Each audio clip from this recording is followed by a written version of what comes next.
Also, we have our Thrombosis Network seminar, and Dr. Jordan Thompson is going to be reviewing TE management, particularly reperfusion therapy. If everybody could mute themselves, I will do that myself as well. And if you have any questions, we're going to save them to the end. And I am bad at managing things when people put their hands up because sometimes I miss them. So please just, shout out if I do miss you later. But we're going to let Jordan do her presentation now. Thank you, Jordan. Hi, thanks for having me again. This is, I think, my third one with the network. I wanted to do this on reperfusion therapy with a focus on the benefit of systemic thrombolysis versus catheter-directed thrombolysis specifically. So in terms of objectives, a review of what's available currently in terms of reperfusion therapy with full and reduced dose systemic thrombolysis, catheter-based therapies, including catheter-based thrombolysis, as well as ultrasound-assisted thrombolysis, and then percutaneous mechanical thrombectomy. A review of what the current guidelines recommend in terms of the use of reperfusion therapy, as well as the evidence in both high risk and intermediate risk, and what gaps there are currently in that. So in terms of reperfusion therapy, the mainstay one is the full dose systemic thrombolysis. There has been some question as to the utility of reduced dose thrombolysis, which I'll go through. Catheter-directed thrombolysis includes standard catheter-directed thrombolysis with the addition of ultrasound assistance, and then catheter-based thrombectomy. I won't go into the details surrounding surgical thrombectomy as it is out of any particular wheelhouse I would have. In terms of the catheter-directed thrombolysis, that's just the localized use of thrombolysis in the area of need. And then ultrasound thrombolysis uses ultrasound waves to sort of break up and fragment the thrombus so that the thrombolytic agent has theoretically a better ability to break down the thrombus in situ. And then other forms of mechanical thrombectomy are aspiration-based, so just the use of negative pressure. The rheolytic thrombectomy has been blacklisted and no longer in use due to poor outcomes. And then the other form of thrombectomy is the thrombus entrapping, where they entrap it within the catheter itself and pull it all out together.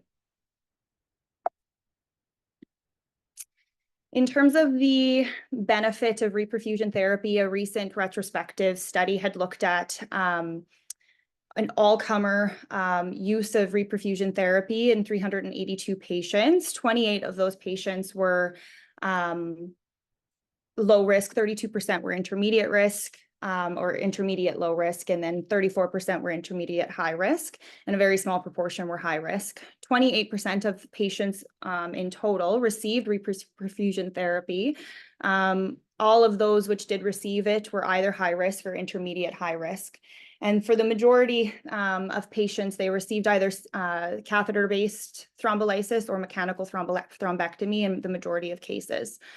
All of those who received thrombolysis were intermediate high risk or high risk, isolated high risk. And they were looking at the primary outcome in terms of the incidence of residual vascular obstruction at 3 to 12 months post-acute index event. The reperfusion group had a baseline obstruction index of 47%, which was significantly different from the group that was receiving anticoagulation monotherapy. But overall, they had a much more significant reduction in vascular obstruction index over the course of 12 months, from 47 down to 21%, which was more significant in terms of the rate of change in comparison with the anticoagulation alone group. Their primary outcomes were looking at the late sequelae of PE being recurrence, CTEPH diagnoses, readmissions, and mortality at that 12-month post-index event. And overall, they demonstrated a more significant reduction in the obstruction, together with when looking at specifically the secondary outcomes in terms of late sequelae, there was potentially a trend towards decrease, but not significant to any degree. And that's really a shared lack of data in terms of the benefit of reperfusion therapy and long-term outcomes. They also looked at the in-hospital death between the two cohorts and demonstrated that overall mortality had a non-significant change. However, there was a higher 12-month mortality rate in those with anticoagulation monotherapy in comparison to reperfusion therapy, but again, it wasn't significant. Overall, their findings were limited by several factors, including unclear correlation of residual vascular obstruction and symptom severity or degree of functional impairment, as well as selection bias given their retrospective design. They did have, they excluded patients who were lost to follow-up from their primary analysis. And so whether or not those patients were less symptomatic or what have you, and potentially this overestimated the degree of severity long-term. And overall, it was a relatively short follow-up time to be concluding anything about CTEPH or long-term outcomes as a whole. Current guidelines are pretty unanimous in terms of current recommendations around thrombolytics.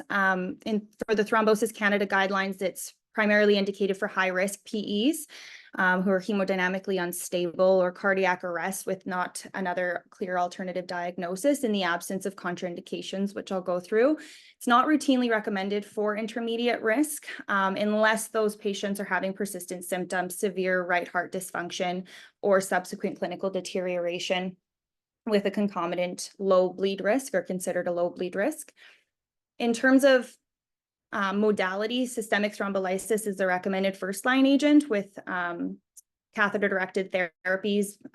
Potentially would be reasonable to consider in terms of rescue therapy for those who deteriorate hemodynamically, but there's not, it's not clear where it fits into the guidelines at present. And it is a pretty unanimous recommendation in terms of Thrombosis Canada, the AHA guidelines, as well as the European guidelines in sharing the primary recommendations.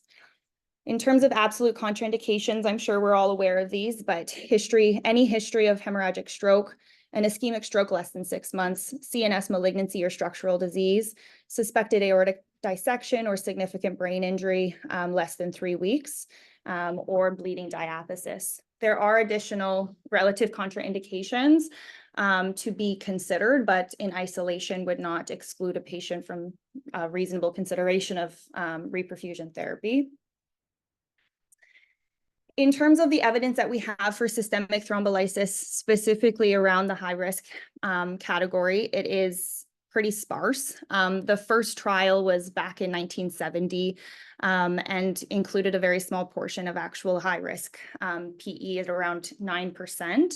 They were using the urokinase 12-hour infusion, and they demonstrated that in acute PE, the majority of which were not high risk, there was no significant reduction in mortality, but a significant increase in major bleeding with comment of rapid improvement of the right ventricular function and pulmonary reperfusion. Shortly after that, a couple of years after that, looking at a very small cohort of 25 patients with high-risk PE, it was demonstrated that major bleeding again was higher in comparison with the control using unfractionated heparin. However, there was a more significant mean or improvement in mean pulmonary angiographic score, so the degree of thrombus burden, as well as clinical improvement was more significant in the thrombolysis group versus unfractionated heparin. The most recent RCT that's been done was in 1995, and that included a very small cohort of 8 patients, all of which were high risk, and it was terminated early due to 100% mortality in the unfractionated heparin arm, with no mortality in the streptokinase arm. And that was basically the stop of RCT evidence around systemic thrombolysis in high-risk PE. In an effort to better clarify what the true benefit of thrombolysis in hemodynamically unstable PEs, there's been a number of meta-analyses that have been done. The largest one, which was done in 2019, included 4 studies with a total patient population of over 40,000. 1,574 of which were unstable, and 23% of those unstable PEs received thrombolysis, while 77% received anticoagulation alone. Their primary outcome was looking at not necessarily patient outcomes, but the association of hemodynamic instability and 90-day all-cause mortality. And within their secondary endpoints, they were looking at the effect of thrombolytic therapy on short-term outcomes. In terms of their analysis, their all-cause mortality was significantly reduced with thrombolysis with an odds ratio of 0.69. And as well as PE-related mortality specifically with an odds ratio of 0.66 with thrombolysis itself. They looked at, the interesting part of this, I thought, was that despite there being a large portion of patients that had high-risk PE, only 30% of those received thrombolysis, and that's shared throughout the literature to date in terms of those who are actually receiving reperfusion therapy that would benefit from it. They found a significant reduction in all-cause mortality as well as PE-attributed mortality. However, there was a residual, or there was a 9.5% risk of major bleeding, and that was in comparison to unfractionated heparin at 3.5%, with a significant increase in risk of intracranial hemorrhage of ranging from 2 to 5%. The concern for major bleeding and intracranial hemorrhage has been the main limiter of using systemic thrombolysis for those who may benefit due to the concerns. And throughout my review of the literature, that's pretty unanimous in terms of data from Canada and the US, and even down into the Southern Americas, in terms of most patients not receiving reperfusion therapy. I'm going to skip over the timeline part just for time. In terms of intermediate risk and systemic thrombolysis, it's not routinely recommended, but it could be considered, and that's shared within the guidelines in terms of determining a risk-benefit analysis. If patients were to have a low bleed risk, namely a concern for intracranial hemorrhage and persistent symptoms or severe right ventricular dysfunction. And that arguments come out from the evidence that those with RV dysfunction, that being biomarker elevation as well as abnormal echocardiogram findings, are at a 10 to 12% or 12 times increased risk of in-hospital death or complications. And it's raised the question throughout what RCTs we do have now about the benefit of reperfusion in the intermediate risk category. In 2011, there was an RCT that was done looking at the use of thrombolysis in the intermediate high risk category of PE patients within 6 hours of onset. And there was no significant difference between the two groups, 37 of which received thrombolysis and 35 received placebo. And their primary outcome was looking at the reduction of right ventricular dysfunction from admission to pre-discharge, as well as at 180 days. Their secondary outcomes were looking at primarily safety outcomes in terms of VTE recurrence, death, and other clinical events in that same time period. In terms of their primary outcomes, they demonstrated that thrombolysis had was associated with a significantly earlier improvement, which was evident at 24 hours and persisted up until 6-month follow-up. They also had a faster decline in BNP reduction, although both groups normalized by 6 days. In terms of their secondary outcome, there was a trend to decrease PE recurrence and death, as well as increased major and minor bleeding, which was known from prior studies. And these findings were only significant when they were combined as a composite endpoint and not individually on their own. So overall, they concluded that thrombolysis of intermediate high-risk PEs resulted in a more rapid reduction in RV dysfunction with a favorable trend in clinical outcomes, though it wasn't significant. And whether or not the RV dysfunction resolution correlated to long-term clinical outcomes in terms of CTEPH and functional impairment remained unclear. Shortly after that, the this RCT came out in terms of comparing tenecteplase plus unfractionated heparin to placebo and unfractionated heparin in intermediate high-risk patients. Their aim was to assess clinical efficacy and safety of fibrinolytic therapy as a single bolus injection of tenecteplase in this group, with a total patient population of 1,005. Their primary outcome was the composite of all-cause death or hemodynamic decompensation at 7 days, and secondary outcomes looking at composite endpoints or individual of endpoints from the composite within 7 days, as well as at 30 days.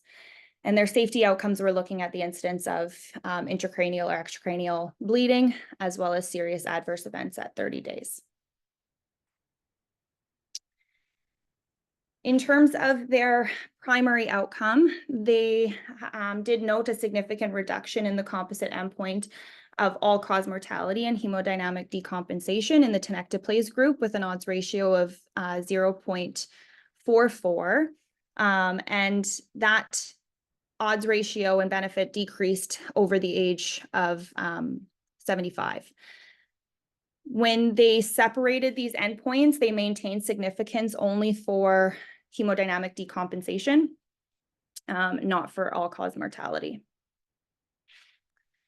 With regards to their safety endpoints, tenecteplase was associated with significantly more extracranial bleeding, as well as intracranial bleeding, with an associated case fatality rate of 40%. And overall, they concluded that thrombolysis for this intermediate high-risk PE population significantly lowered the risk of hemodynamic decompensation specifically, and the composite endpoint of hemodynamic decompensation and risk of death. However, maintained a significantly increased risk of both intracranial and extracranial bleeding. In 2015, a meta-analysis compiled the prior thrombolysis studies with a total patient population of 257, of which all of these were mixed PE severity. They found that all-comer early mortality was significantly reduced with thrombolysis with an odds ratio of 0.59. However, that significance was lost when the high-risk patients were removed. However, they did note that rescue thrombolysis was ultimately required in 23% of control patients, potentially skewing their overall results and benefit of thrombolysis. When looking at studies specifically that reported PE-specific related mortality, they did find a significant reduction with thrombolysis with an odds ratio of 0.29. However, there was no significant difference between different or varying severity of the index PE. Major bleeding was only reported in 12 studies with a total population of 1,935, and was associated, and tenecteplase was associated with increased major bleeding, as well as significantly increased risk of intracranial hemorrhage at 1.7% versus the 0.3% in the control. And when they separated it by age, the bleeding risk was lower in the younger patient population, less than 65. An additional meta-analysis from 2014 also was looking at this. However, they only compiled those that were prior RCTs, with the majority of patients being intermediate risk PEs. They again demonstrated a lower all-cause mortality as well as VTE recurrence at a median follow-up of 82 days, with a greater risk of major bleeding, with a number needed to treat of 8, or number needed to harm of 18, with a higher risk of intracranial hemorrhage as well.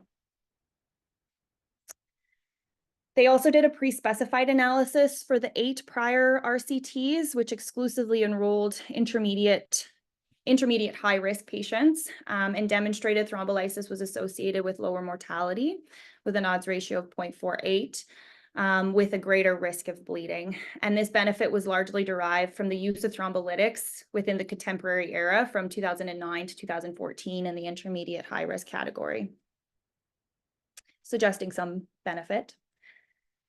Given the concern for bleeding, intracranial hemorrhage, and the lack of using systemic thrombolysis even in high-risk patients. They attempted to look at the effect of dose reduction in the MOPET study from 2013. Was comparing dose-reduced thrombolysis, which was a 50% reduction from the standard dose, which is typically used for ACS or ischemic stroke management. When they included a total of 121 patients with a mean follow-up of 28 months. Their primary outcome was looking at pulmonary hypertension as well as a composite of pulmonary hypertension and PE recurrence. And their secondary outcomes were largely, again, safety related in terms of mortality and bleeding. Importantly, when it came to baseline demographics, the baseline RV enlargement, hypokinesia, and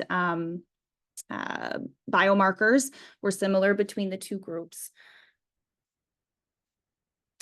They demonstrated a significant reduction in pulmonary hypertension, as well as the composite endpoint of pulmonary hypertension and recurrent VTE with this low-dose regimen. There was no significant difference in the individual endpoints of VTE recurrence, though there was significant reduction in hospital length of stay. That is this one. They actually had no bleeding events in their population, despite about 15% of the population having active malignancy and other high-risk comorbidities. And there was a significant reduction in the thrombolysis group specifically with their pulmonary artery pressures, and that was beginning to be evident around 48 hours and persisted into the 28-month follow-up in comparison to anticoagulation alone. So overall, they concluded that low-dose thrombolysis for intermediate risk PE may be beneficial in reducing adverse bleeding events while maintaining the benefit in reducing pulmonary pressures and hospital length of stay. And this question is again being asked in a pending RCT that I think is due for completion in 2025 or 2026, looking specifically again at reduced dose thrombolysis with alteplase versus anticoagulation alone for this population, with their primary outcome being mortality and hemodynamic decompensation, as well as VTE recurrence. So that'll be interesting. So overall, in summary, for thrombolysis specifically, or systemic thrombolysis, high risk patients it's indicated for if there's no significant contraindications, keeping in mind the high risk of intracranial hemorrhage, although most patients who may benefit from systemic thrombolysis don't receive it due to either contraindications or perceived risk. Within the intermediate risk category, there's evidence that thrombolysis reduces pulmonary arterial pressures, hospital length of stay, as well as decreasing the risk of hemodynamic decompensation with a potential reduced PE-specific mortality, but again is associated with significantly increased risk of bleeding. And the role of dose-reduced thrombolysis remains under investigation. In terms of catheter-based therapies, there's CDT or catheter-directed thrombolysis, and then catheter-directed thrombectomy. Within CDT, the standard CDT is just the local administration of low-dose thrombolytic, and then ultrasound-assisted CDT utilizes the ultrasound waves to fragment the thrombus and accelerate the dispersion of thrombolytic. In terms of thrombectomy, the three main ones that remain in use are aspiration, using negative pressure via syringe, vacuum, which again is manual aspiration, and has been updated, I don't know over how long, but now they use a blood return port, which has improved outcomes over the course of time. And then mechanical thrombectomy is ensnaring the thrombus within 3 retractable mesh discs and then removing the device and the thrombus altogether. There's been a lot of studies that have looked at catheter-based therapies. However, the majority of them are isolated to the intermediate risk category. And I'll go through some of them. I know that this is a lot of words, but I tried to put the reasonably needed information there. These are the prospective studies that have been done for catheter-based therapies, or CDT specifically, thrombolysis. In 2014, they looked at CDT as well as ultrasound-assisted CDT. And specifically, we're looking at the decrease in pulmonary arterial pressures, which they did find a significant decrease in the absence of any significant major bleeding or intracranial hemorrhage. Their overall, they were specifically looking at clinical success in terms of symptomatic reduction, and found that the majority of patients in high risk and intermediate risk cases did have rather swift symptomatic improvement. Seattle 2 was done in 2015, looking at ultrasound-assisted CDT. And they, again, too, found a significant decrease in pulmonary arterial pressures, as well as the RV to LV index, with a 10% rate of major bleeding and no intracranial hemorrhages. Overall, they determined that there was benefit in terms of pulmonary hypertension as well as RV dilation, and a reduction in thrombus burden that was more significant, though continued to have a 10% risk of major bleeding. Rescue in 2022 was again CDT of 109 patients, again showed a similar thing in terms of reduction of pulmonary arterial pressures and RV to LV index. And that was shared again in the KNOCUT PE, which was done just this year. And that one did have one documented intracranial hemorrhage. However, it was a pre-existing subdural hemorrhage, which expanded with catheter-directed thrombolysis and wasn't considered a direct result of that. They did demonstrate a relatively low risk of all-cause mortality, low rate of major bleeding, and significant reduction in the RV to LV ratio. When looking at RCT evidence specifically, these are really the primary ones that we have at present. Ultima in 2014 was looking at ultrasound-assisted CDT versus unfractionated heparin monotherapy, found a low incidence of major bleeding or intracranial hemorrhage, as well as a 10% rate of minor bleeding with a significant reduction in pulmonary pressures and RV dilation. McCovey in 2015 exclusively included high-risk patients, 52 of them. Their follow-up was just looking at pre and post-treatment specifically. And they found a non-significant difference in terms of major bleeding between systemic thrombolysis and CDT, with no episodes of intracranial hemorrhage. Optelyse in 2018 was specifically looking at ultrasound-directed CDT, and that was looking at a range of doses and range of infusions to try to determine the most optimal. There was no high-risk patients included in that study. And overall, all of the categories had a significant reduction in RV dilation and pulmonary artery pressures. Sunset PE was in 2021 and again excluded high-risk patients. They found a more significant reduction in RV to LV index in the CDT group, in the ultrasound-assisted group, with 2 episodes of major bleeding within that group and no episodes of intracranial hemorrhage. And then Canary was done in 2022, looking at catheter-directed thrombolysis versus anticoagulation monotherapy, again excluding high-risk populations. And they found a more significant rate of change in terms of the RV to LV ratio, as well as higher rates of major bleeding, though they were non-significant, and no episodes of intracranial hemorrhage. So overall, the main gist of the conclusions that came from these studies were that there was a significant reduction in pulmonary arterial pressures, with no clear significant increased risk of intracranial hemorrhage. However, their comparator groups were kind of all over the place in terms of this one was comparing to unfractionated heparin monotherapy specifically.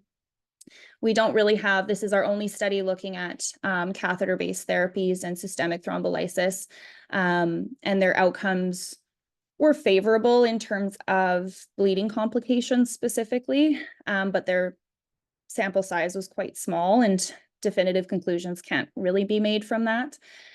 Optelyse PE was really just comparing different dosing strategies, and so not overly applicable to determining the best method to use for these patients. And then Sunset PE was attempting to compare the two modalities of catheter-based therapies and didn't find any significant difference between the two. The Canary study did seem favorable in terms of the use of CDT over standard anticoagulation monotherapy for the intermediate high risk, but again, low sample size, and it was terminated early due to COVID, and so it was overall underpowered. There's been very limited head-to-head comparisons between catheter-directed therapy and systemic thrombolysis in high or intermediate high risk. And meta-analyses have tried to answer this question in terms of the benefit between either of these. This specific meta-analysis was looking at 90-day and 1-year mortality, and did find a significant reduction in both of those with CDT versus anticoagulation monotherapy alone.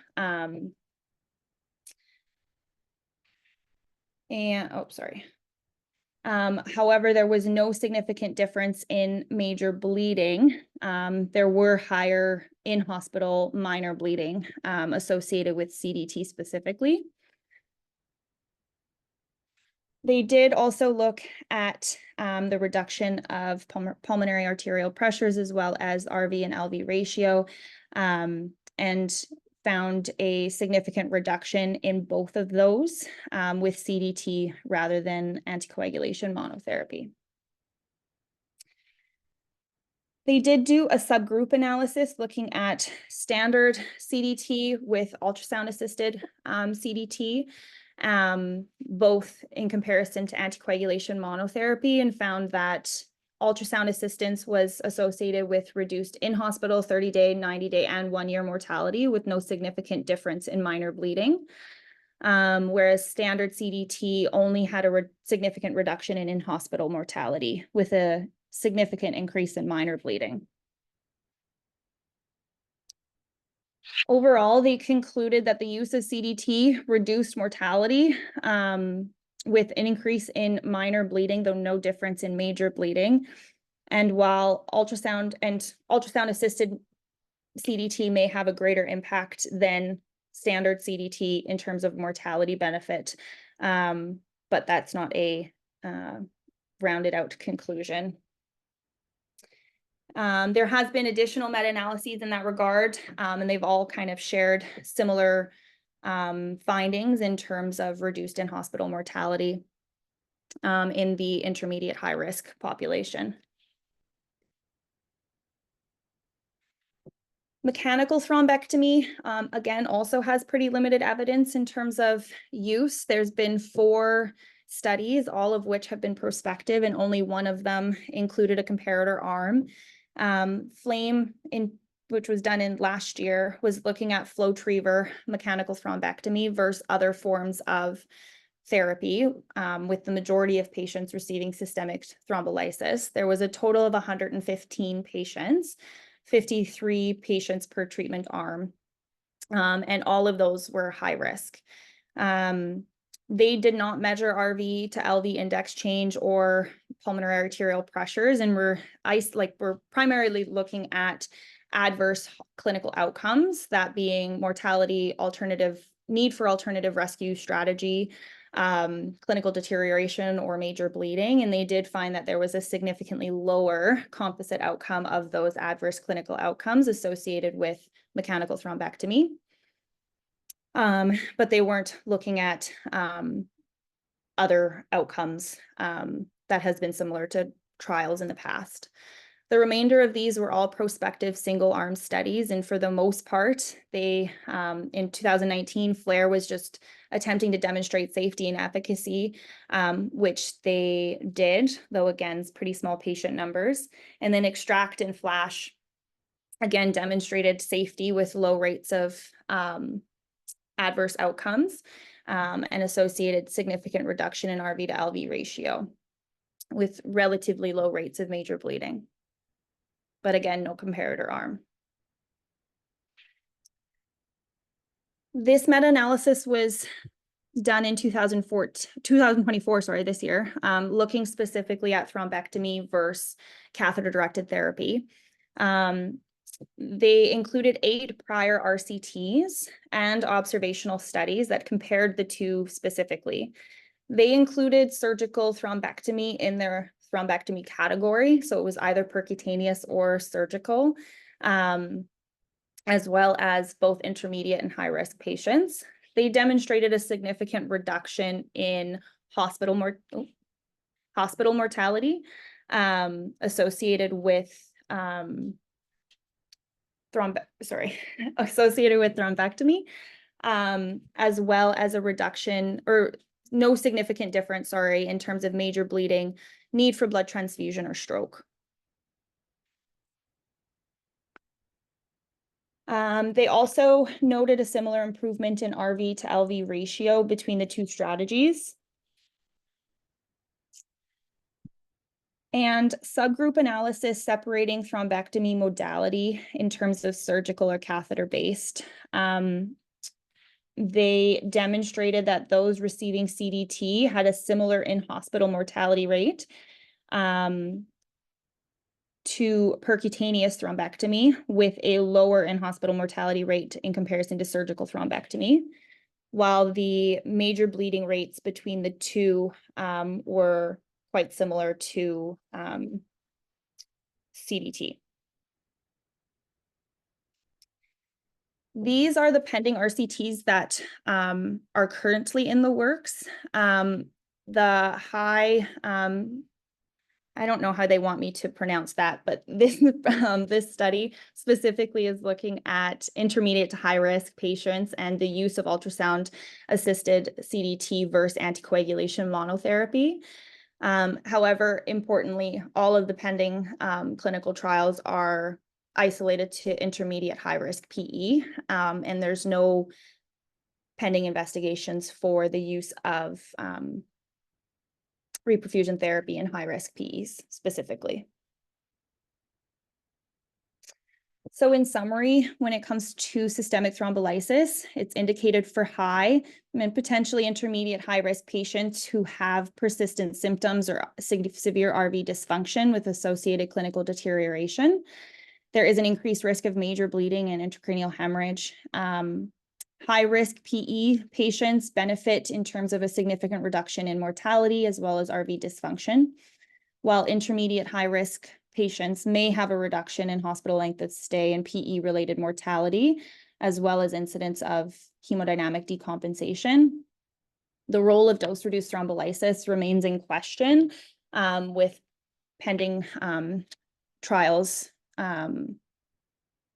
in the works to assess for that. And previous trials demonstrating that potentially it reduces the risk of bleeding in the intermediate high risk population.